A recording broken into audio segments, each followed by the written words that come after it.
Welcome to today's podcast. I'm Francesca, your host, and today we will talk about leadership. As per Douglas's definition, leadership involves influencing change or action to achieve a shared purpose or goal for an organization or a system.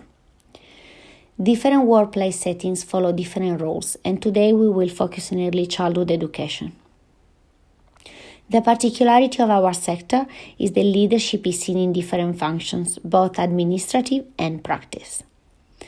The National Quality Framework requires the early childhood settings have a nominated supervisor who is responsible for the whole service, whether they are physically present or not, in aspects such as compliance, rostering, payments of staff and suppliers. There are also other leaders in services.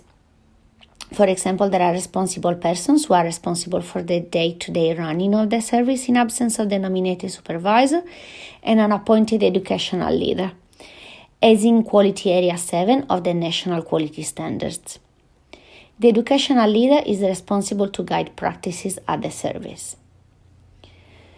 Those roles are just an example of hierarchical structures within the center. But the efficiency of those people in those roles changes based on the different skills and characteristics of the leadership style.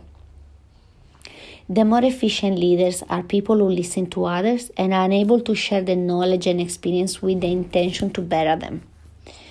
Great leaders invest their time in others' growth and development and can provide people with feedback, both positive and constructive, as per Board 1994. This can be done to reflective conversation in a safe place.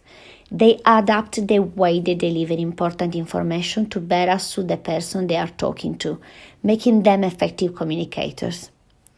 Not all leaders, though, are in managerial roles, but they all have a positive impact on team cultures.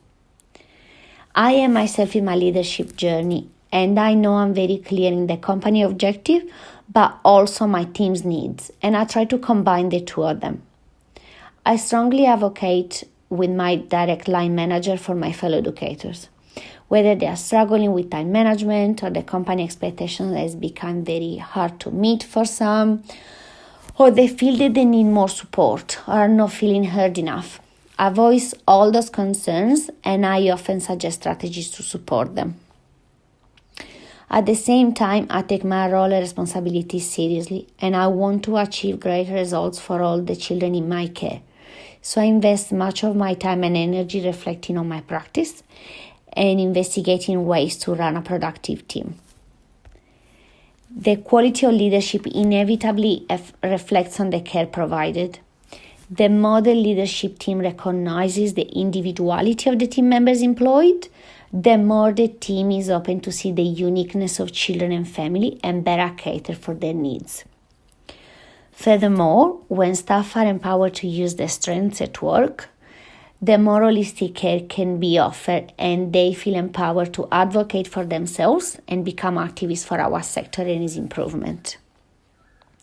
This is how an inclusive setting is run, but the expectation of each role must be made clear. A childcare center is like a circus, where the nominated supervisor is the director and the presenter. Or other team members cover different roles based on their interests and abilities.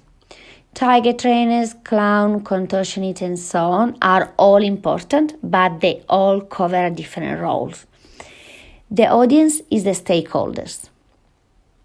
The director makes sure that the circus is safe and all staff know what is expected from them before the show begins, and they prepare accordingly to their strengths. Would you ever go to a circus where the contortionist is whipping elephants and the clown is riding horses? Maybe once, but you would feel very unorganized and you wouldn't enjoy the show so much. Well, this is all for us today. I hope you enjoy our time together. See you next time. Good night.